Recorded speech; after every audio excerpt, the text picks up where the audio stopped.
Hello बच्चों, स्वागत है आज के नए लेक्चर में। जैसे कि आपने पिछले लेक्चर में देखा था कि मैंने आपको सिखाया था कि हमारे चार्ज अगेंस्ट प्रॉफिट और एप्रोप्रिएशन ऑफ प्रॉफिट्स क्या होते हैं, और एक बहुत ही इंपॉर्टेंट कॉन्सेप्ट हमने डिस्कस करा था, अगर आपको याद हो लास्ट क्लास में, कि कैसे हम पीएनएल अकाउंट जो बचपन में बनाया करते थे, उसके बाद क्लास 12th में पार्टनरशिप के हमारे इस चैप्टर के अंदर हमें पीएनएल एप्रोप्रिएशन अकाउंट बनाना पड़ता है। अब जब हमने ये कॉन्सेप्ट सीखा था तो मैंने कहा था कि आपको कि आज वाला ये जो लेक्चर है ये बहुत ही ज़्यादा इंपॉर्टेंट है, क्योंकि आज के इस लेक्चर में मैं आपको बता देता हूँ जो हमारे इस पीएनएल एप्रोप्रिएशन के बहुत सारे आइटम्स हमने डिस्कस करे थे, उनके कैलकुलेशन को लेकर आज हमें कॉन्सेप्ट्स डिस्कस करने हैं। और देखो, धीरे धीरे जब चैप्टर आगे बढ़ रहा है तो पहले हमने इंट्रोडक्शन समझा, अब हम धीरे धीरे कैलकुलेशन पर जा रहे हैं और फिर इसकी अकाउंटिंग भी आएगी, क्योंकि जब कंप्लीट क्वेश्चन आता है तो कॉन्सेप्ट भी होता है, कैलकुलेशन भी होता है और फिर साथ ही साथ उसकी अकाउंटिंग भी करनी पड़ती है। तो आज का लेक्चर बहुत ज़्यादा इंपॉर्टेंट है। तो लेक्चर शुरू करने से पहले सबको बोल देता हूँ कि अगर चैनल को सब्सक्राइब नहीं करा है तो बहुत बड़ा नुकसान हो जाएगा, तो जल्दी से सबसे पहले तो चैनल सब्सक्राइब कर लो। संकल्प बैच की सारी वीडियोस स्पेशली आपके लिए हैं। अगर आप क्लास 12th की तैयारी कर रहे हो, सीबीएसई बोर्ड के लिए तैयारी कर रहे हो अच्छे से, तो फॉलो कर लेना और कुछ भी छोड़ना मत। और आज का लेक्चर भी पूरा का पूरा कॉन्सेप्ट रजिस्टर में ही हमें करना है, तो कॉन्सेप्ट रजिस्टर जल्दी से निकाल लो, तैयार हो जाओ और साथ साथ मेरे नोट करते रहना। राइट, चलो, तो आज की हेडिंग डालनी है आपको कॉन्सेप्ट रजिस्टर के अंदर ही, जो हम आज सीखने वाले हैं कि कैसे इन सारी चीज़ों को कैलकुलेट करना है। तो हमने लास्ट लेक्चर में यहाँ तक तो कर लिया था डिस्कशन, जो एक कॉन्सेप्ट था कि चार्ज अगेंस्ट प्रॉफिट क्या होते हैं और एप्रोप्रिएशन ऑफ प्रॉफिट क्या होते हैं। आओ एक बार जल्दी से रिवाइज भी करवा देता हूँ।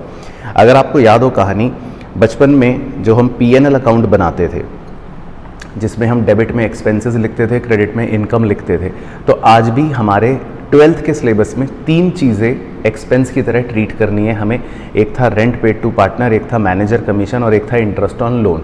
और मैंने देखा कि पिछली वीडियो में आपने नीचे कमेंट भी कर रखे थे, वेरी गुड। और इनकम में हमारी था सिर्फ इंटरेस्ट ऑन लोन जो हम पार्टनर से लेते हैं। खैर, ये हमारे थे चार्ज अगेंस्ट प्रॉफिट। लेकिन मेन चीज़ मैंने आपको ये समझाई थी कि जब हमें पार्टनर्स के साथ कुछ लेन देन करना होता है तो तब हम पीएनएल एप्रोप्रिएशन अकाउंट के अंदर रिकॉर्ड करते हैं। ये इसका मेन कॉन्सेप्ट था। राइट, अब इस कॉन्सेप्ट के अंदर जितने आइटम्स होते हैं उन्हें कैलकुलेट कैसे करना है वो हमारा आज का मुद्दा है।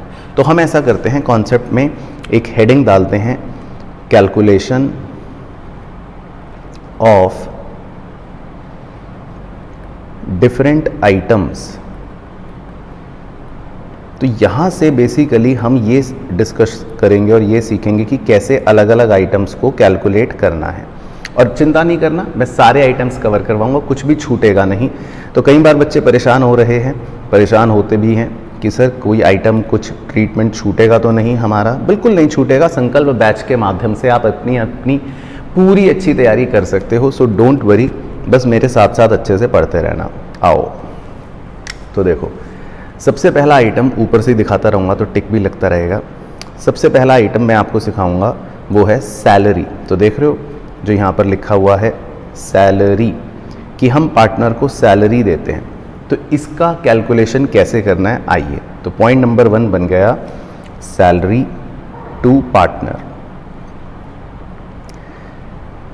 अब होता ये है कि कभी कभी एक पार्टनर कहता है फर्म से कि मैंने पूरे साल मेहनत करी तो मुझे इसके बदले में सैलरी दो।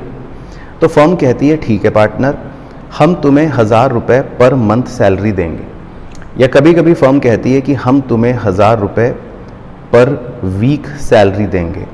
या कभी कभी फर्म कहती है कि चलो पार्टनर, हम तुम्हें 1000 रुपये पर क्वार्टर सैलरी देंगे।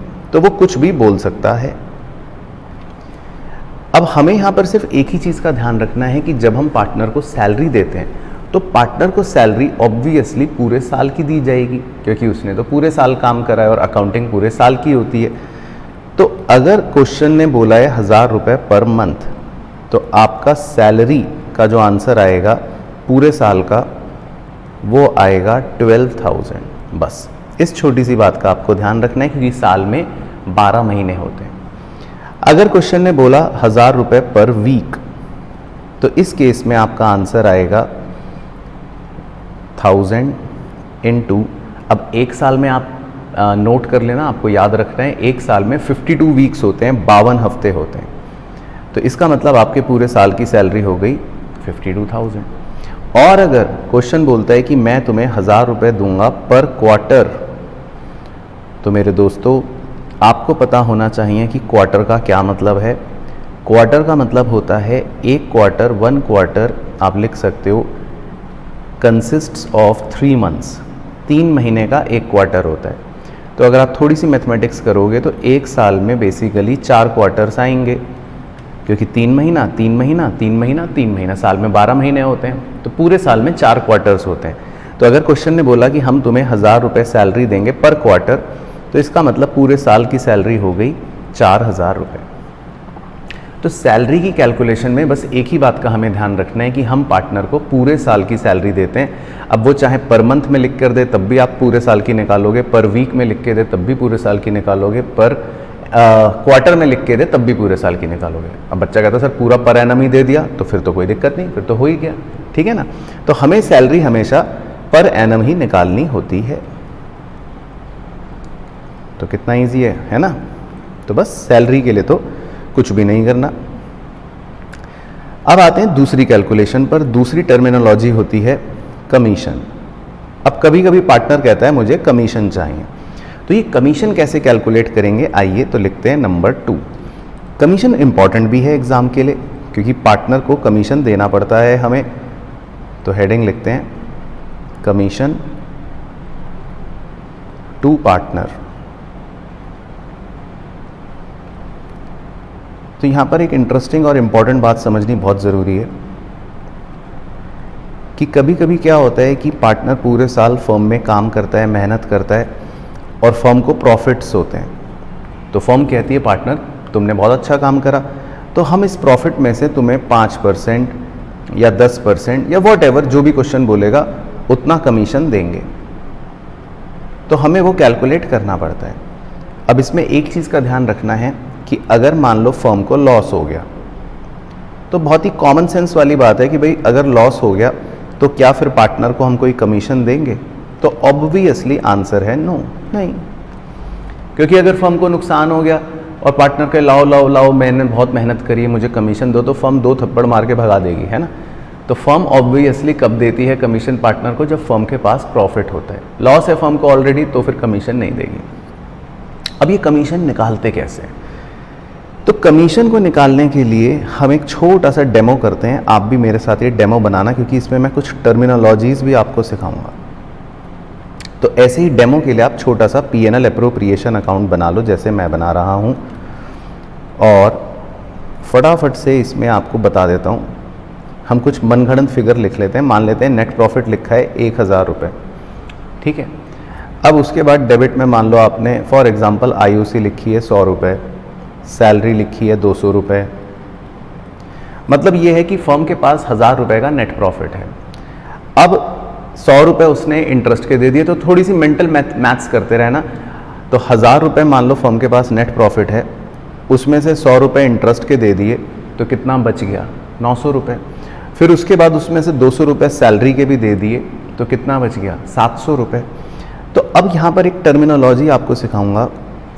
सब कुछ देने के बाद जो फर्म के पास बचता है, नीचे लिख रहा हूँ, आप भी नोट कर लेना, इसको बोलते हैं डिविजिबल प्रॉफिट या डिस्ट्रीब्यूटेबल प्रॉफिट। तो फिलहाल फर्म के पास डिविजिबल प्रॉफिट कितना बच गया है? 700 रुपये। लेकिन हाँ, नेट प्रॉफिट अगर पूछूं मैं कि बच्चों नेट प्रॉफिट कितना है फर्म का, तो आंसर होगा 1000। तो सबसे पहले आपको ना 2 टर्मिनोलॉजीज को बहुत ही डिफरेंट तरीके से समझना और देखना पड़ेगा कि कभी कभी क्वेश्चन बोलता है नेट प्रॉफिट, तो आपका दिमाग 1,000 रुपये की तरफ दौड़ना चाहिए। और अगर कभी कभी क्वेश्चन कहता है डिविजिबल प्रॉफिट, यहाँ पर ये हाईलाइट कर देता हूँ, कीवर्ड है डिविजिबल प्रॉफिट। डिविजिबल प्रॉफिट का मतलब होता है कि सब कुछ देने के बाद, बस ऐसा हिंदी में मेरे ये 2-3 शब्द याद रखो। डिविजिबल प्रॉफिट का मतलब होता है सब कुछ देने के बाद। तो अगर फर्म के पास 1,000 रुपये का नेट प्रॉफिट था, तो इंटरेस्ट 100 रुपये दे दिया, 200 रुपये सैलरी दे दी, तो कितने रुपए बच गए? 700। इसको बोलते हैं डिविजिबल प्रॉफिट, है ना, ये याद रखना है। अब देखो, कभी कभी क्वेश्चन बोलता है कि हमें कमीशन कैलकुलेट करना है पार्टनर का। वो कहता है कमीशन निकालो 10% ऑफ नेट प्रॉफिट। तो इस केस में तो आपका आंसर आ जाएगा आपका नेट प्रॉफिट है 1000 रुपये, आप उसका 10% निकाल लोगे तो आंसर आ जाएगा 100। लेकिन कभी कभी क्वेश्चन चालू होता है, क्वेश्चन कहता है कमीशन निकालो 10% ऑफ डिविजिबल प्रॉफिट, तो ये ध्यान रखना, फिर उस केस में आपको 10% किसका निकालना पड़ेगा, 700 का, तो आंसर आएगा 70, ये ध्यान रखना है। अच्छा, अब इसमें कभी कभी वो थोड़ा सा घुमा देता है, ट्विस्ट कर देता है, क्या कर देता है, कभी कभी वो कहता है commission 10% of net profit after charging such commission, after charging such commission. अब इसका मतलब ये है कि हम जो कमीशन कैलकुलेट कर रहे हैं, हम जो कमीशन कैलकुलेट कर रहे हैं और वो उस कमीशन को कह रहा है कि पहले आपको नेट प्रॉफिट में से माइनस करना है। माइनस करने का मतलब है पे करना है। आफ्टर चार्जिंग वर्ड का मतलब लिख लो, आफ्टर चार्जिंग वर्ड का मतलब होता है पे करने के बाद। चलो आपसे एक इंटरेस्टिंग क्वेश्चन पूछता हूँ, कमेंट्स में बताना हाँ या ना करके, और इस पॉइंट का टाइम स्टैम्प डाल के बताना, ठीक है, पता भी लगता रहेगा आप पढ़ रहे हो कि नहीं। क्लास 11th में फाइनल अकाउंट्स चैप्टर में मैनेजर कमीशन का एक कॉन्सेप्ट था, ठीक है। मैनेजर कमीशन के टाइम पर क्लास 11th में फाइनल अकाउंट्स में आपको 2 केस सिखाए जाते हैं कि manager commission dash dash dash % of profit before such commission, और एक था आफ्टर चार्जिंग सच कमीशन। तो आफ्टर चार्जिंग का मतलब ये होता है कि हम 10% निकालना चाहते हैं कमीशन, लेकिन नेट प्रॉफिट में से पहले हमें कमीशन को भी माइनस करना पड़ेगा।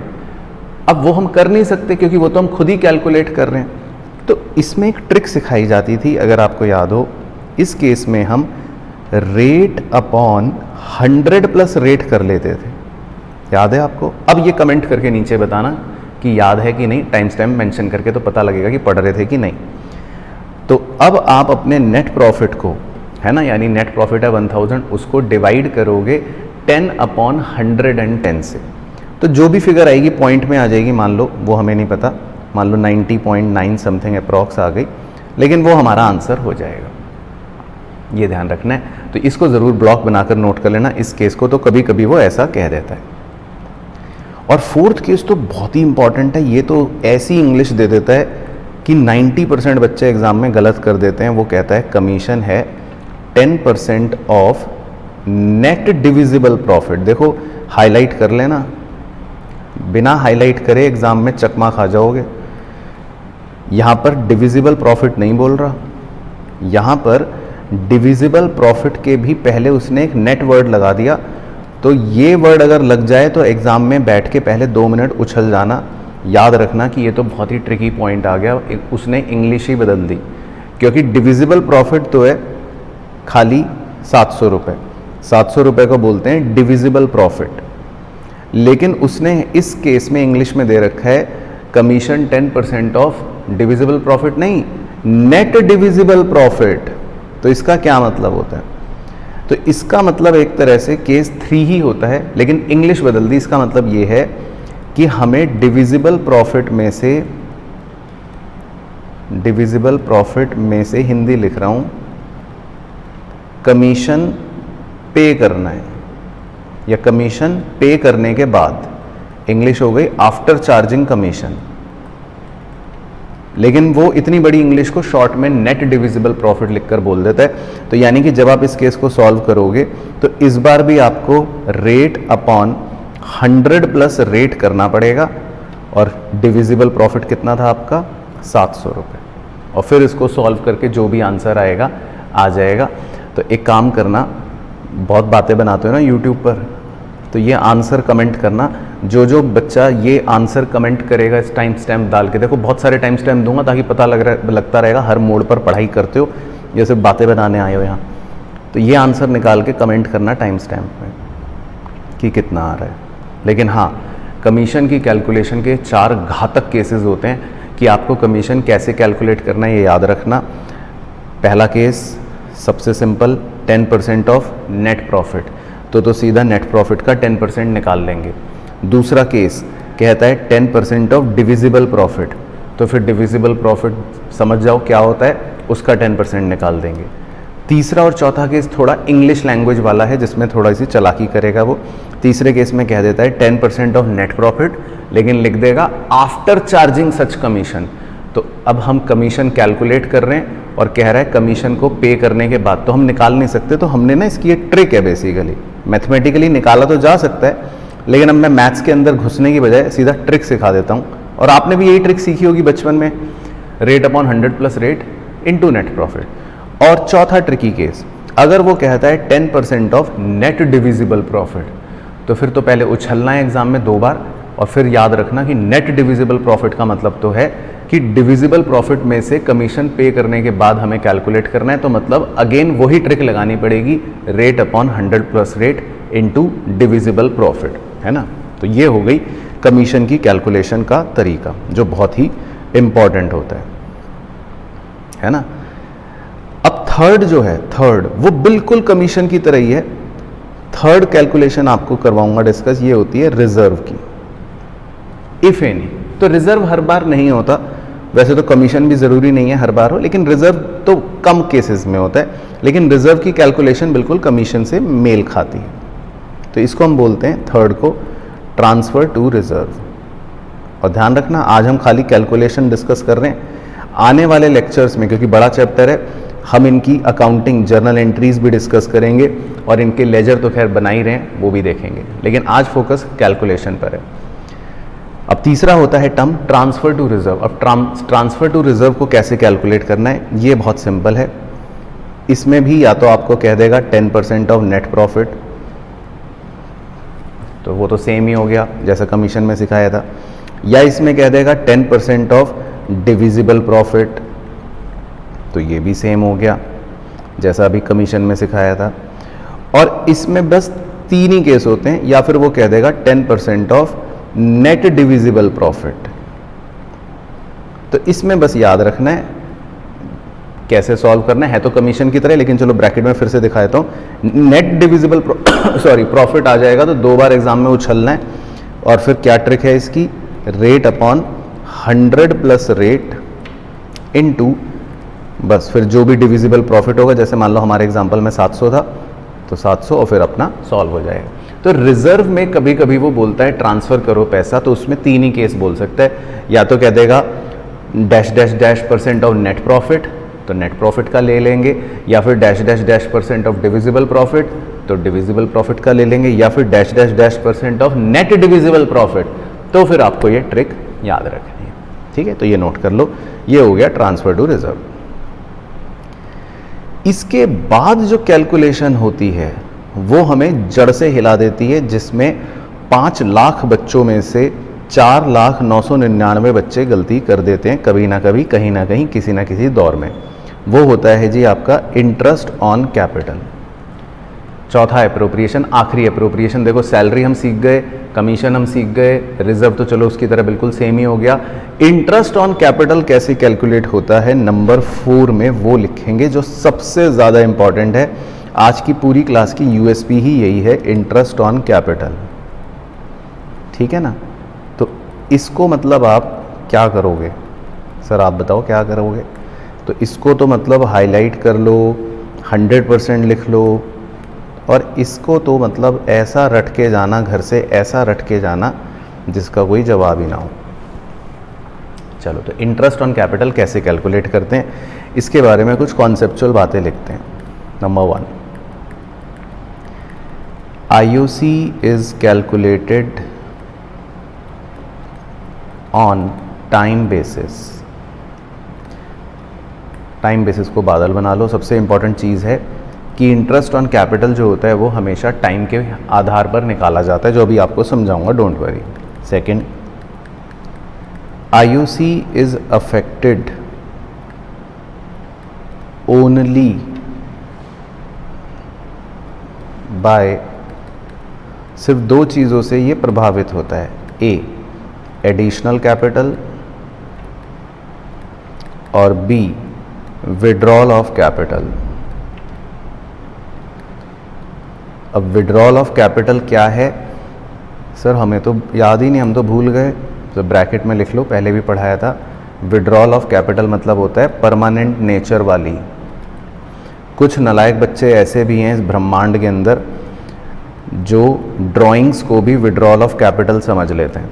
तो अगर आपने ऐसा समझा तो आपको गाल पे 4 थप्पड़ लगाने हैं। चलो, लेकिन थप्पड़ आपके मेरे तक तो पहुंच नहीं पाएंगे। अब एक काम करो, अगला टाइम स्टैम्प दे रहा हूँ, इस वीडियो के इस टाइम स्टैम्प को मेंशन करके कमेंट करना है। देखो 2 कमेंट पहले हो चुके, या उसी के अंदर एक कमेंट पूरा कंप्लीट करके अब ये कमेंट ये करना है, ये ज़रूर लिखना, और कोई चाहे कमेंट मत करना कि विड्रॉल ऑफ कैपिटल ड्राइंग्स नहीं होती। ये ध्यान रखना है।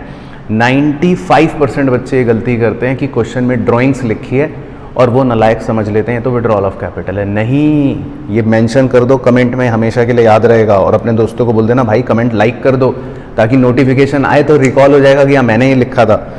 तो विड्रॉल ऑफ कैपिटल ड्राइंग्स नहीं होता, ये ध्यान रखना, क्योंकि ड्राइंग्स टेम्परेरी नेचर का होता है, तो हम उसकी बात नहीं कर रहे हैं। तो हाईलाइट कर रहा हूँ, हम विड्रॉल ऑफ कैपिटल की बात कर रहे हैं, ठीक है ना। चलो, तो आईओसी सिर्फ 2 चीज़ों से प्रभावित होती है, एडिशनल कैपिटल और विड्रॉल ऑफ कैपिटल, बस ये ध्यान रखना है। बाकी तो खैर 3rd पॉइंट लिख लो, वो हम क्वेश्चन में ही सीखेंगे, लेकिन ठीक है 3rd पॉइंट लिख लो। If opening capital is missing, if opening capital is missing, then we have to find it, है ना। कभी कभी ओपनिंग कैपिटल मिसिंग होती है तो फिर हमें वो निकालनी पड़ती है, तो वो हम क्वेश्चन में सीख जाएंगे, डोंट वरी। चलो, तो एक कॉन्सेप्ट सीखते हैं, बहुत ही सिंपल है, आप मेरे साथ बना सकते हो और आपको कुछ भी नहीं करना, सिर्फ कॉमन सेंस चलाना है, ठीक है। आप कॉमर्स के बच्चे हो, आपसे ज़्यादा कॉमन सेंस किसको, मतलब कौन चलाएगा, कोई भी नहीं, बिजनेस की भाषा में। आप ऐसा सोचो, 1 अप्रैल को आपकी कैपिटल है 1 लाख रुपए, या आपने किसी को लोन दे रखा है, कुछ भी सोच लो, है ना, कुछ भी सोच लो जो मन करे, कि आपने बिजनेस में इन्वेस्ट कर रखा है ऐसा सोच लो, या आपने किसी को लोन दे रखा है ऐसा सोच लो, कुछ भी सोच लो। आपने 1 अप्रैल को आपका 1 लाख रुपए कैपिटल है। अब अप्रैल का महीना हो गया, मई का महीना हो गया, जून का महीना हो गया, मान लो 3 महीने तक आप 1 लाख रुपए कैपिटल से अपना काम करते रहे 3 महीने तक। अब अचानक से 1 जुलाई को आपको लगा कि यार बिजनेस में एक काम करता हूँ, थोड़े से पैसे और ले आता हूँ, यार ये बिजनेस में ना पैसे कम इन्वेस्टेड हैं, चलो लेट मी इन्वेस्ट 50,000 रुपये मोर। तो आप 1 जुलाई को 50,000 रुपये और लेकर आ गए। देखो, तो इसमें कोई गलत बात तो नहीं है, हर कोई कर सकता है, ये तो हर कोई सोचता भी है कि ठीक है यार ऐसे कर लेते हैं। तो जैसे ही आप 1 जुलाई को 50,000 रुपये बिजनेस में और लेकर आओगे, तो अब नीचे डब्बा देखना, उस दिन से अब आपकी कैपिटल 1 लाख नहीं रहेगी, अब उस दिन से आपकी कैपिटल 1,50,000 रुपये हो जाएगी। इस बात के लिए वीडियो लाइक कर देना या कमेंट में यस लिख देना भाई, ओके ठीक है, तो मैं भी श्योर हो जाऊंगा हाँ। फिर आप 1 जुलाई से अपना आगे बढ़ गए, जुलाई का महीना हो गया, अगस्त का महीना हो गया, सितंबर का महीना हो गया, अक्टूबर का महीना हो गया, मान लो 4 महीने आप मज़े से आगे बढ़ते रहे। अब 1 नवंबर को आपको लगा कि यार ये ना बिजनेस में मैंने कुछ ज़्यादा ही पैसे इन्वेस्ट कर दिए हैं, अब इतनी मुझे रिक्वायरमेंट नहीं है, और अब मैं परमानेंटली, ध्यान रखना परमानेंटली, हमेशा हमेशा के लिए, मैं ड्राइंग्स की बात नहीं कर रहा हूँ, परमानेंटली अब आपने लेट्स से 20,000 रुपये विड्रॉ कर लिए। आपने कहा अब मैं 20,000 रुपये 1 नवंबर को परमानेंटली विड्रॉ कर रहा हूँ। तो जैसे ही आप 15-20,000 रुपये विड्रॉ करोगे 1 नवंबर को, now look at the figure, अब आपकी कैपिटल 1,50,000 नहीं रहेगी, घटकर कितनी हो जाएगी, 1,30,000 हो जाएगी। तो देखो नेचुरल सी बात है, इसमें कोई गलत बात तो नहीं है। फिर नवंबर का महीना, दिसंबर का महीना, जनवरी का महीना, फरवरी का महीना, मार्च का महीना आ गया, मतलब साल खत्म हो गया।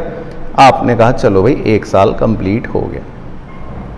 साल में टोटल 12 महीने होते हैं, तो 5 महीने आप इस कैपिटल के साथ आगे बढ़ते रहे। तो आपको पहले कॉमन सेंस वाली चीज़ समझनी है कि भाई कैपिटल जो होती है इंसान की, वो सिर्फ 2 चीज़ों से ही प्रभावित हो सकती है। 2 चीज़ें क्या हैं, एक हरे कलर में लिखा है एडिशनल कैपिटल, और एक लाल कलर में लिखा है विड्रॉल ऑफ कैपिटल। इन दोनों चीज़ों की वजह से आपकी कैपिटल प्रभावित हो सकती है। अब देखो इंटरेस्ट कैसे कैलकुलेट करेंगे, उसके लिए हमारे लिए नीचे की फिगर ही इंपॉर्टेंट है। मान लेते हैं कि आपको इंटरेस्ट कैलकुलेट करना है, फॉर एग्जांपल लेट से 12% पर एनम। क्वेश्चन ने बोला कि इंटरेस्ट कैलकुलेट करो पूरे साल का 12% पर एनम। तो आपको सिर्फ एक कॉमन सेंस यहाँ पर चलानी है, वो ये कि 1 अप्रैल को मेरी कैपिटल 1 लाख रुपए थी और वो कैपिटल मैं 3 महीने तक इस्तेमाल करता रहा, देखो है ना। तो हम क्या करेंगे, हम 1 लाख रुपीज़ का 12% इंटरेस्ट कैलकुलेट करेंगे, लेकिन सिर्फ कितने मंथ्स के लिए करेंगे, ओनली फॉर 3 मंथ्स करेंगे। अब उसके बाद आपकी कैपिटल 1,50,000 हो गई थी, देखो, और आपकी ये 1,50,000 कैपिटल कितने महीने तक चली, देखो कितने महीने तक चली, 4 महीनों तक आपकी कैपिटल 1,50,000 चलती रही। तो अब आप 1,50,000 का जब 12% कैलकुलेट करोगे तो सिर्फ 4 मंथ्स के लिए करोगे। फिर उसकी बाद आपकी कैपिटल फिर चेंज होकर बन गई 1,30,000। अब ये 1,30,000 कैपिटल आपकी कितने महीने तक चली, ईयर के एंड तक 5 महीनों तक चलती रही। तो फिर हम 1,30,000 का 12% कैलकुलेट करेंगे 5 महीनों के लिए। तो आपको बस एक कॉमन सेंस का ध्यान रखना है, it is all about common sense, nothing accounting, no mathematics, कि भाई लॉजिकली आप जितने महीने जितनी कैपिटल इस्तेमाल करोगे ब्याज उतने का ही दिया जाएगा, सिंपल। तो ये आप नोट भी कर सकते हो, मैं कैलकुलेट भी कर लेता हूँ। तो देखो ये हो गया जी 3,000 जमा ये हो गया जी 6,000 जमा ये हो गया जी 6500। मतलब कुल ब्याज, कुल इंटरेस्ट ऑन कैपिटल अगर निकाला जाएगा तो वो निकल जाएगा 15,500। तो 15,500 जो है वो हमारा टोटल कैपिटल आ जाएगा, इंटरेस्ट आ जाएगा 15,500। तो पहला जो कॉन्सेप्चुअल पॉइंट था वो आपको बस यही लिखवाया था, देखो कि इंटरेस्ट ऑन कैपिटल जो है वो कैसे कैलकुलेट होता है, समय के हिसाब से, समय के हिसाब से, है ना। बस अब इसमें कुछ भी हो सकता है, देखो अब कुछ भी हो सकता है, मतलब आप चाहे नोट मत करो। अब कभी कभी ऐसा भी हो सकता है कि मान लो आपकी ओपनिंग कैपिटल थी 1 लाख और पूरे साल कोई इफेक्ट ही नहीं हुआ, ना कोई पूरे साल एडिशनल कैपिटल आई, ना कोई पूरे साल विड्रॉल ऑफ कैपिटल आई। तो ऐसा भी हो सकता है एग्जाम्पल 2। तो फिर तो कोई टेंशन नहीं, फिर तो आप पूरे 1 लाख का 12% निकाल दोगे पूरे साल का, है ना। तो अब इसमें वो कुछ भी करा सकता है। मान लो अब बच्चा कह रहा है सर और क्या हो सकता है, भाई और कुछ भी नहीं हो सकता। और हो सकता है कि उसने ओपनिंग कैपिटल दी हो 1 लाख की, अब वो थोड़ा सा आपको परेशान करने के लिए क्या कह देगा, कह देगा आप 1 जुलाई को एडिशनल कैपिटल ले आए, फिर कह देगा फिर आपने थोड़ी सी विड्रॉ ऑफ कैपिटल कर ली, फिर बाद में दोबारा कह देगा एडिशनल कैपिटल ले आए, फिर दोबारा कह देगा विड्रॉ कर ली। बस आपको परेशान कर सकता है। देखो क्वेश्चन ओछी हरकत कर सकता है लेकिन कॉन्सेप्ट से खिलवाड़ नहीं कर सकता। तो क्वेश्चन ओछी हरकतें करेगा, बस आपको बार बार ये देखना है कि कितने महीने कितनी कैपिटल चली, फिर चेंज हो गई, फिर कितनी चली, फिर चेंज हो गई, फिर कितनी चली, फिर चेंज हो गई, फिर कितनी चली, फिर चेंज होकर कितनी चली। तो क्वेश्चन जो है आपको परेशान कर सकता है ओछी हरकत करके, परंतु कॉन्सेप्ट नहीं हिला सकता, उस बात की श्योरिटी मैं दे रहा हूं। अच्छा और क्या कर सकता है सर क्वेश्चन। अब आता है क्वेश्चन का सबसे मतलब ओछा पॉइंट, ओछी हरकत, मतलब ये कि जब क्वेश्चन को पता लग जाता है कि बच्चा तो कैलकुलेशन में परेशान नहीं हो रहा, चाहे मैं 5 बार चेंज कराऊं चाहे 10 बार चेंज कराऊं, उसको कॉन्सेप्ट आता है क्योंकि वो सीए पराग गुप्ता के चैनल से पढ़ रहा है। तो अब क्वेश्चन और ओछी हरकत क्या करता है, देखो ध्यान से उसकी चालाकी। वो कह देगा कि देखो हमने एडिशनल कैपिटल लाए, फिर कहीं कह देगा कि हमने कैपिटल विड्रॉ कर ली, वो बीच में कह देगा कि हमने ड्राइंग्स कर ली, फिर कह देगा कि हमने एडिशनल कैपिटल कर ली, ये कह देगा। तो अब देखो पहले बता रहा हूं, जो बच्चे भोले मासूम होते हैं आपकी तरह एग्जाम में गलती करते हैं, उन्हें लगता है कि हाँ भाई चलो ठीक है एडिशनल कैपिटल आ गई तो कैपिटल चेंज हो गई, फिर विड्रॉ ऑफ कैपिटल आ गई कैपिटल चेंज हो गई, अब भोला मासूम बच्चा आपकी तरह जो अभी बेचारा ढंग से पढ़ता नहीं है, वो ये सोच लेता है कि ड्राइंग्स हो गई तो अब भी कैपिटल चेंज हो जाएगी, तो गाल पे 4 थप्पड़ लगाना खींच खींच के अपने, अगर आपने ऐसी गलती कर दी तो। क्योंकि कैपिटल के टाइम पर, ये इंटरेस्ट ऑन कैपिटल के टाइम पर सिर्फ एडिशनल कैपिटल और विड्रॉल ऑफ कैपिटल से ही ये प्रभावित होती है। ड्राइंग से टेम्परेरी नेचर का है, उससे नहीं कुछ प्रभावित होगी। तो एग्जाम्पल 4 में ध्यान रखना, कसम खा लेना कि अगर क्वेश्चन ने ये ओछी हरकत करी, ये चालाकी करी, तो इसको इग्नोर मार देना। मतलब मैं तो कह रहा हूँ ऐसा अगर पॉइंट आ ही जाए ना बाई चांस एग्जाम में, तो आपको एक ट्रिक सिखा देता हूँ, इस पे वाइटनर लगा देना, ठीक है। कहाँ है वाइटनर, मतलब मिल नहीं रहा वाइटनर, तो आप इसको मान लेना है कुछ नहीं है, इग्नोर दिस। जैसे आपकी होने वाली गर्लफ्रेंड आपको इग्नोर करती है, वैसे ही आपको इसको इग्नोर करना है। तो आप सीधा बस ये सोचना कि ठीक है कैपिटल चेंज हुई, अब आगे बढ़ो भाई, आगे बढ़ो भाई, आगे बढ़ो भाई, आगे बढ़ो भाई, ये रास्ते में आए देखना ही मत, इग्नोर मार के आगे बढ़ो, आगे बढ़ो भाई, आगे बढ़ो भाई, आगे बढ़ो भाई। हाँ, अब एडिशनल कैपिटल आई है तो अब कैपिटल चेंज हो गई होगी और फिर अपना साल एंड हो गया। फिर तो आप अपनी कैलकुलेशन ऐसे करना जैसे ड्राइंग एग्जिस्ट ही नहीं करती। समझ गए बात? तो ये ट्रिक ध्यान रखनी है। तो मतलब ये कि अगर मैंने आपको ये सिखाया है कि बस आपको तो टाइम के हिसाब से इंटरेस्ट निकालना है, तो इंटरेस्ट टाइम के हिसाब से ही निकलेगा और वो सिर्फ 2 ही चीज़ों से इफेक्ट होगा, या तो एडिशनल कैपिटल से या विड्रॉल ऑफ कैपिटल से, बस, और किसी चीज़ से इफेक्ट नहीं होगा, ये कसम खा के रखना। अब आते हैं थर्ड और आखिरी पॉइंट पर। सर ये क्या है? ये उसकी सबसे बड़ी चालाकी है जिससे सारे ही योद्धा परास्त हो जाते हैं। ये सब तो छोटे बच्चों वाली हरकतें हैं, तो आप सीख ही जाते हो। अब कभी कभी वो क्या करता है, अब ध्यान से सुनना, क्वेश्चन आपको ओपनिंग कैपिटल की फिगर ही नहीं बताएगा, कह देगा मैं ये नहीं बताऊंगा। अब अगर उसने ये फिगर नहीं बताई और उसने बोला कि आप एडिशनल कैपिटल लेकर आए, तो आपको अब ये भी तो नहीं पता चल पाएगा ना कि नई कैपिटल कितनी थी, क्योंकि जब तक ये नहीं पता कि मेरे पास ओपनिंग में कितने रुपए थे तो चेंज कितने हुए मैं कैसे बता सकता हूँ, तो मैं फंसा रहूँगा। फिर वो कहेगा विड्रॉ हो गया, लेकिन मैं फिगर ही नहीं निकाल पाऊंगा, मैं फंसा रहूँगा। तो मतलब पॉइंट ये है कि ये क्वेश्चन की ट्रिक सबसे खतरनाक होती है कि वो ओपनिंग कैपिटल ही आपको नहीं बताएगा, ये उसकी आखिरी चालाकी होती है। तो टोटल इसमें 3 ही पॉइंट्स हैं बस। पहले 2 पॉइंट तो आप समझ ही गए कि टाइम के हिसाब से इंटरेस्ट निकालना है, और इंटरेस्ट सिर्फ 2 ही चीज़ों से प्रभावित होता है, या तो एडिशनल कैपिटल से या विड्रॉल ऑफ कैपिटल से, ड्राइंग से नहीं होता। ये बात हमने कसम खा के अपने गाल पे 4 थप्पड़ मार के सीख ली। लेकिन सबसे खतरनाक ट्रिक तो उसकी ये है कि ओपनिंग कैपिटल नहीं देगा, तो हम क्या करेंगे? चलो, तो उसके लिए ऐसा करते हैं, करली ब्रैकेट बना लेते हैं, आप भी बना लो मेरे साथ। एक कॉन्सेप्ट सीखेंगे हम अगले लेक्चर्स के अंदर, पार्टनर्स का कैपिटल अकाउंट सिस्टम, ठीक है ना। तो तब तो आप डिटेल में सीख जाओगे, लेकिन अभी के लिए, क्योंकि भाई अभी बीच में कॉन्सेप्ट आ रहा है फिलहाल, तो अभी के लिए हमें कुछ लिखना पड़ेगा। कि क्या लिखना है वो लिख लो कि we have to find this opening capital. हमें ये ओपनिंग कैपिटल फाइंड करनी पड़ेगी बाय के आगे डैश डाल देता हूँ। एक तरीका तो है कि हम कैपिटल अकाउंट प्रिपेयर करके निकाल सकते हैं, बाय प्रिपेयरिंग कैपिटल अकाउंट। अब ये कैपिटल अकाउंट क्योंकि हम बाद में सीखेंगे, अभी नहीं सीखा, तो ब्रैकेट में लेटर लिख लेते हैं, तो आपको भी लिंक बना रहेगा कि ठीक है भाई ये कैपिटल अकाउंट बाद में सीखेंगे, तो जिस दिन सीखेंगे तो आप समझ जाओगे, ठीक है। और दूसरा होता है कि हम ये ओपनिंग कैपिटल कैसे निकाल सकते हैं, फॉर्मूले से।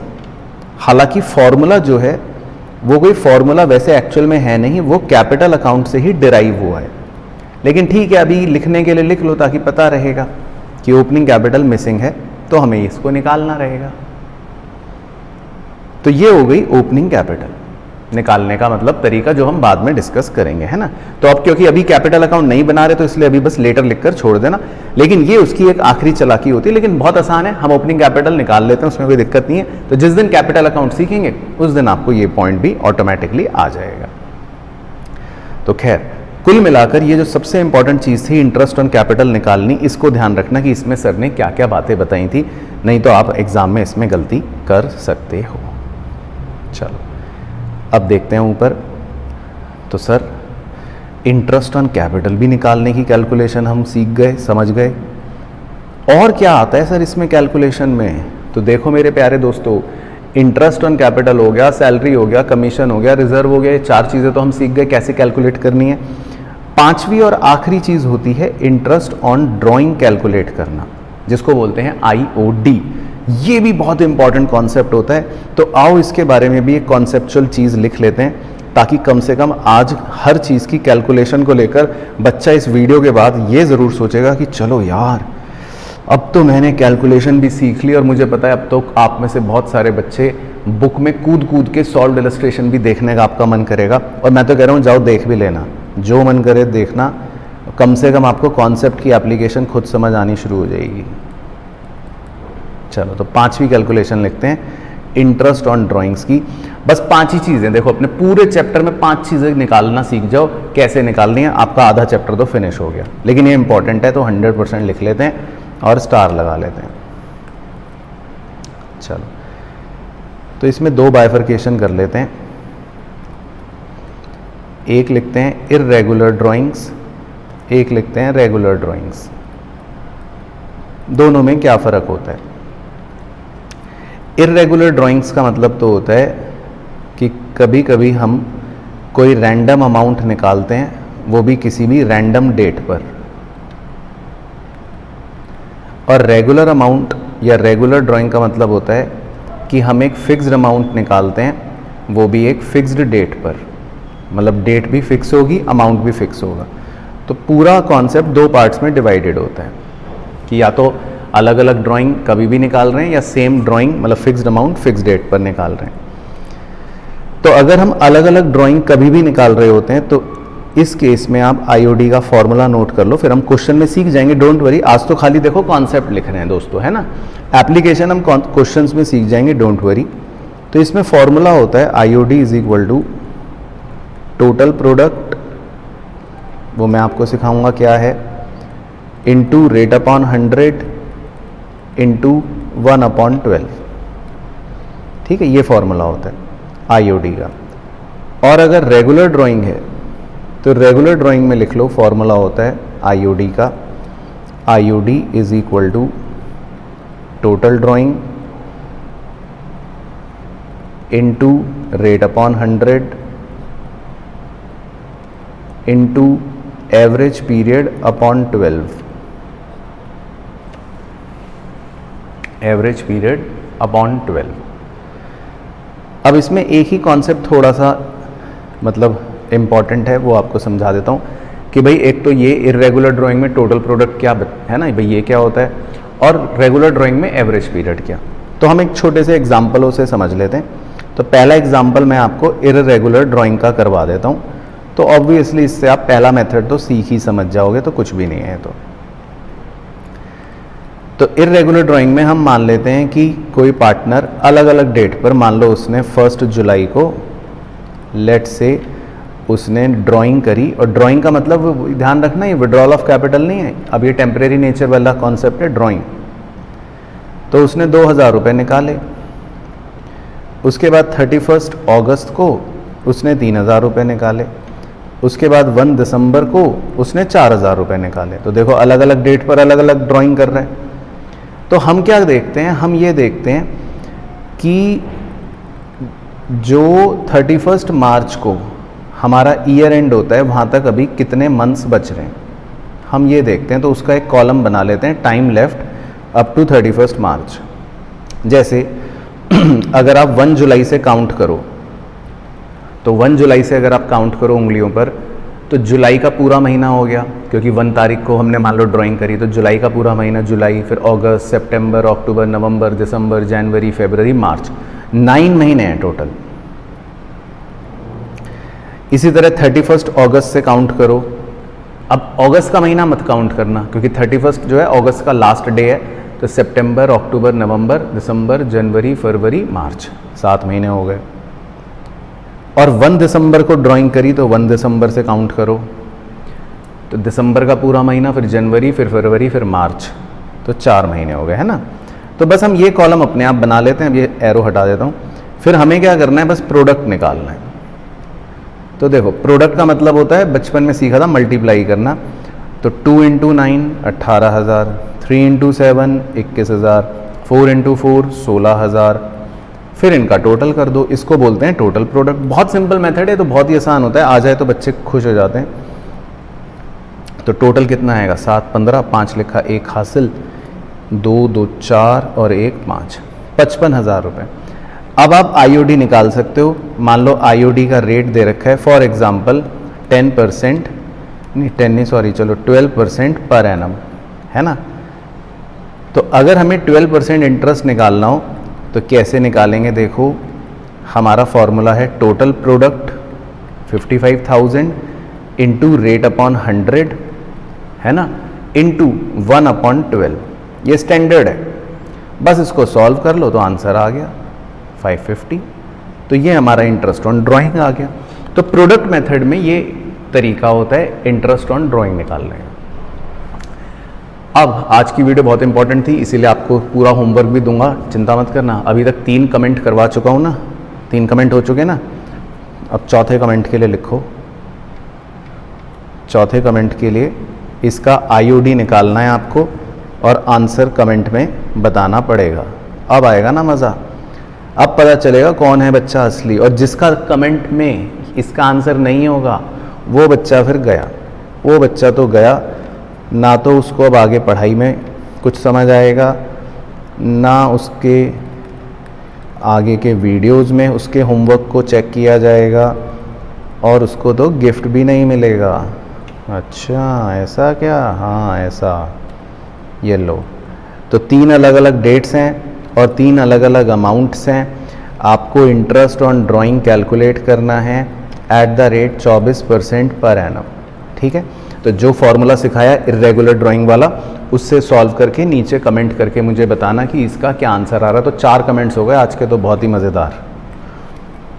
अच्छा, अब दूसरा रेगुलर ड्राइंग में समझा देता हूँ कि रेगुलर ड्राइंग में एवरेज पीरियड का कॉन्सेप्ट क्या होता है ना। तो उसके लिए हम लिख लेते हैं हेडिंग एग्जाम्पल 2 रेगुलर ड्राइंग, और रेगुलर ड्राइंग का कॉन्सेप्ट क्या है वो भी समझा देता हूँ। तो देखो रेगुलर ड्राइंग का मतलब होता है कि यहाँ पर पार्टनर जो है ना वो एक फिक्स्ड अमाउंट निकाल रहा होता है और वो भी फिक्स्ड इंटरवल में। या तो वो ऐसा बोल देगा कि मैं हर महीने पैसे निकालूंगा, है ना, पहले ही बता देगा कि मैं हर महीने 1,000 रुपये निकालूंगा। या फिर कभी कभी बता देता है कि मैं हर क्वार्टर में पैसे निकालूंगा, 2,000 रुपये निकालूंगा। कभी कभी तो हर हाफ ईयर में भी निकाल लेता है, लेकिन ठीक है, मतलब समझ गए, वो पहले से ही बता देता है और डेट भी बता देता है। कहता है या तो मैं 1 तारीख को निकालूंगा, 1 को निकालूंगा, या कभी कभी कह देता है मैं हर महीने के मिडिल में निकालूंगा, मतलब 15 तारीख को, या कभी कभी कह देता है मैं हर महीने के एंड में निकालूंगा, है ना। तो मतलब 3 बातें बता सकता है, या तो बिगिनिंग में निकालूंगा, या मिडिल में निकालूंगा, या एंड में निकालूंगा। तो अब हमें इस केस में कैसे सॉल्व करना है आइए आपको सिखा देते हैं। बस सुनते रहना और लिखते रहना कॉन्सेप्ट। एवरेज पीरियड किसे कहते हैं, तो ये आप नोट कर लो मेरे साथ। एवरेज पीरियड का मतलब होता है कि हमने जब पहली बार ड्राइंग करी थी, पहली बार का मतलब है पूरे साल में कभी ना कभी तो आपने पहली ड्राइंग करी ही होगी, हाँ सर करी होगी, और कभी ना कभी आपने पूरे साल में आखिरी ड्राइंग भी करी होगी, हाँ सर करी होगी। भाई ऑब्वियसली एक साल में, एक साल के अगर टाइम ड्यूरेशन की बात करें तो उस 1 साल के टाइम ड्यूरेशन में आपने जो सबसे पहली बार ड्राइंग करी और जो सबसे आखिरी बार ड्राइंग करी, ये दोनों इंपॉर्टेंट होती हैं बस। क्योंकि पहली बार ड्राइंग करने के बाद कितना समय बच गया और आखिरी बार ड्राइंग करने के बाद कितना समय बच गया, हम इन दोनों टाइम पीरियड्स को ऐड करके डिवाइड बाय 2 कर देते हैं, तो उसको बोलते हैं एवरेज पीरियड। तो that period is known as average period. तो ये पहले तो आप फॉर्मूला नोट कर लो,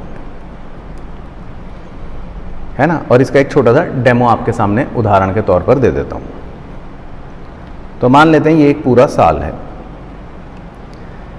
अब फॉर एग्जाम्पल आपने सबसे पहली ड्राइंग यहां करी और सबसे आखिरी ड्राइंग यहां करी। अब बीच में भी करी होगी लेकिन उससे मुझे मतलब नहीं, मान लो second, third, fourth, fifth, six, seventh, 8, 9, 10 जो भी है, मुझे उससे मतलब नहीं है ना, वो मारो गोली। तो अपने को ये देखना है कि पहली ड्राइंग जो करी वो कब करी और आखिरी ड्राइंग जो करी उसने वो कब करी। तो पहली ड्राइंग से मान लेते हैं लास्ट की ड्राइंग, लास्ट ईयर एंड तक देखते हैं बच्चों। पहली ड्राइंग से लेकर मान लेते हैं ईयर एंड तक 11 मंथ्स का टाइम अभी बच रहा है। फॉर एग्जाम्पल उदाहरण ले रहा हूं, है ना, उदाहरण ले रहा हूं। मान लो पहली ड्राइंग करने के बाद से आपको टाइम काउंट करना है कि फर्स्ट ड्राइंग जब हुई तब से लेके ईयर के एंड तक कितना समय बच रहा है, मान लेते हैं 11 महीने। और आखिरी ड्राइंग जब करी उसके बाद से ईयर के एंड में कितना समय बच रहा है, मान लो 1 महीना फॉर एग्जाम्पल, है ना, ऐसी मनगढ़ंत। बाकी तो केस टू केस चेंज होता रहेगा। तो इस केस में, इस डेमो में अगर मुझसे कोई कहे कि एवरेज पीरियड निकालो, तो time left after first drawing है 11 महीने plus time left after last drawing है 1 महीना। तो मैं दोनों टाइम पीरियड को जोड़कर डिवाइड बाय 2 कर दूंगा।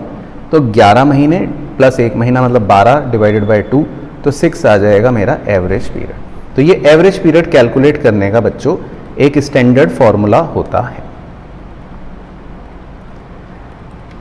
अब कुछ बच्चे परेशान हो जाते हैं कि सर हर क्वेश्चन में हमें खुद कैलकुलेट करना पड़ेगा। नहीं, तो हम जैसे होशियार लोगों ने और आप जैसे होशियार लोगों ने इसके ऑलरेडी डिराइव्ड रिजल्ट्स निकाल रखे हैं, बस आप वो डिराइव्ड रिजल्ट्स रट लेना तो आपका काम इजी हो जाएगा, नहीं तो बार बार निकालते रहना पड़ेगा, है ना। तो कैसे रटना है, बहुत ही इजी है। देखो जी, बहुत ही इजी है। अगर कोई भी पार्टनर हर महीने बिगिनिंग में ड्राइंग करता है तो एवरेज पीरियड 6.5 है, ये ऑलरेडी डिराइव्ड है, तो आपको निकालने की जरूरत नहीं है। अगर हर partner middle of the month drawing करता है तो एवरेज पीरियड 6 है। और अगर हर पार्टनर, मान लो या कोई भी पार्टनर महीने के एंड में ड्राइंग करता है, हर महीने, एवरी मंथ, ये एवरी मंथ है मतलब रेगुलर ड्राइंग, हर महीने एंड में ड्राइंग करता है तो एवरेज पीरियड है 5.5। तो आपको इट्स बेटर कि रट लो, लर्न कर लो, क्यों बार बार निकाल के 5 मिनट वेस्ट करने।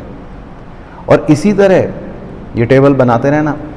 इसी तरह अगर क्वेश्चन कहता है कि पार्टनर हर क्वार्टर में ड्राइंग कर रहा है, हर क्वार्टर में, तो अगर वो beginning of the quarter drawing करेगा तो एवरेज पीरियड है 7.5, middle of the quarter drawing करेगा तो एवरेज पीरियड है 6, और end of the quarter drawing करेगा तो एवरेज पीरियड है 4.5। तो ये टेबल जरूर बनाकर रखनी है, क्योंकि ये एवरेज पीरियड्स के डिराइव्ड मतलब वैल्यूज पहले से ही दे रखी हैं। बाकी तो फॉर्मूला जो है वो इजी है, जब हम क्वेश्चन करेंगे तो आपको ये अप्लाई करवा के भी दिखाएंगे जो लिखा हुआ है, जिसमें टोटल ड्राइंग तो चलो पता है सिंपल हमें क्या हो गई, जो भी हमने टोटल ड्राइंग करी पूरे साल, रेट हमें गिवन होगा। बस एवरेज पीरियड आपको सीखना था कि क्या होता है इस फॉर्मूले में, कि व्हाट इज एवरेज पीरियड।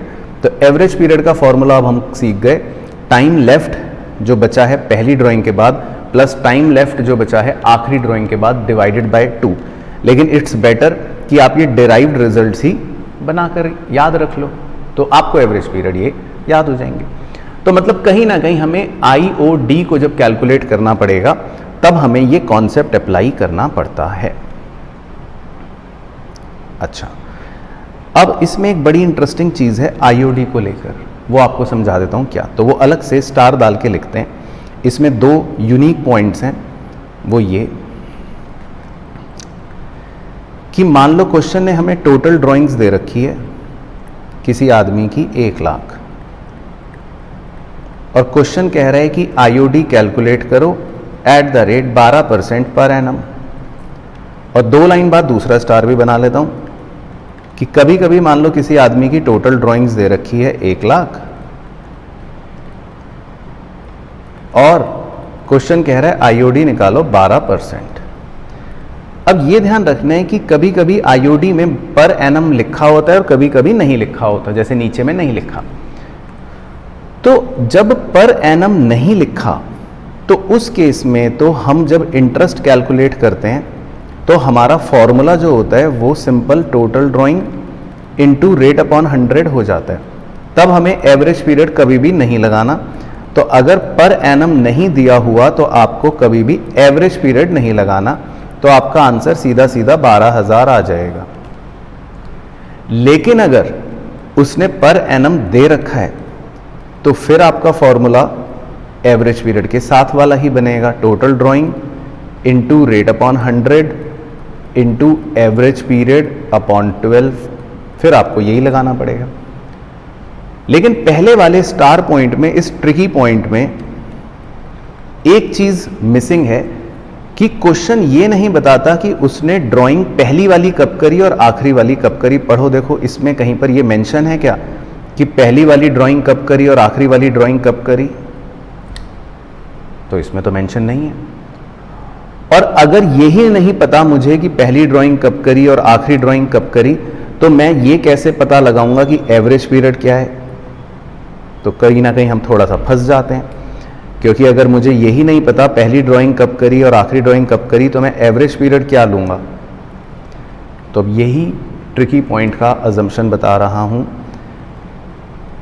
इस केस में सीबीएसई बोलता है कि हम ये एज्यूम कर लेते हैं कि इस पार्टनर ने हर महीने के मिडिल में विड्रॉ करा है, और हम इसीलिए अपने आप एवरेज पीरियड 6 मानकर चलेंगे। तो जब आप इस केस में इंटरेस्ट कैलकुलेट करोगे पहले वाले स्टार पॉइंट के केस में, तो आप ऑटोमेटिकली ये मानोगे कि एवरेज पीरियड 6 है। तो इस केस में हमारा आंसर आएगा कैलकुलेट करके 6000। तो ये ट्रिक हमें हमेशा याद रखनी है, सीबीएसई की सबसे इंपॉर्टेंट है। आईओडी को कैसे कैलकुलेट करना है, अलग अलग केसेस में कभी कभी रेट पर एनम देगा और कभी कभी नहीं देगा। ठीक है, तो ये ज़रूर नोट कर लेना। तो भाइयों बहनों, आज का लेक्चर इतना इंपॉर्टेंट था, इतना इंपॉर्टेंट था, इतना इंपॉर्टेंट था, इसको अच्छे से रिवाइज करना। अब आपके पास 2 दिन का टाइम है नेक्स्ट लेक्चर से पहले, क्योंकि आज जो मैंने 5 कैलकुलेशंस आपको दिखाई, इनका एप्लीकेशन अब आपको करना ही करना पड़ेगा पूरे चैप्टर में। और इनफैक्ट अगर आपने स्कूल में पढ़ लिया, जैसे बहुत बच्चे कह भी रहे हैं कि स्कूल में पढ़ा दिया, तो अब आप इन कॉन्सेप्ट पर बेस्ड जो कैलकुलेशन है वो खुद से करके देखो किसी भी क्वेश्चन की, और देखो कि ये कॉन्सेप्ट अप्लाई हो रहे हैं कि नहीं। क्योंकि हमें इस पूरे कॉन्सेप्ट में टोटल 5 चीज़ों को कैलकुलेट करना सीखना था। सैलरी हम सीख गए, कमीशन हम सीख गए, रिजर्व हम सीख गए, आईओसी का डिस्कशन हमने कर लिया, और आईओडी का डिस्कशन हमने कर लिया। हालांकि आईओसी और आईओडी क्योंकि इंपॉर्टेंट है, तो इनके पोर्शंस आगे के क्वेश्चनों में भी कवर होंगे। लेकिन हाँ, आज का कॉन्सेप्ट लिखना बहुत ज़रूरी था। तो आई होप आपको आज का अच्छे से समझ आया होगा। अब वीडियो चाहे 1 बार, 2 बार, 10 बार, जितनी बार भी देखनी है देखो, लेकिन कॉन्सेप्ट पूरा अच्छे से समझ लेना, जो जो मैंने इसमें पूरा आपको समझाया है। And yes yes yes, video like मत करो, कोई प्रॉब्लम नहीं है, सब्सक्राइब तो बिल्कुल भी मत करना, लेकिन कमेंट करके वो 4 बातें ज़रूर बताना जो आज के होमवर्क में आपको दी गई हैं। ठीक है जी, बाकी नेक्स्ट वीडियो में मुलाकात करूंगा, तब हम आगे का कॉन्सेप्ट करेंगे जो बहुत ही खतरनाक होने वाला है। तो इसलिए stay tuned for the next video. तब तक अपना ध्यान रखना है, मस्त रहना है, स्वस्थ रहना है।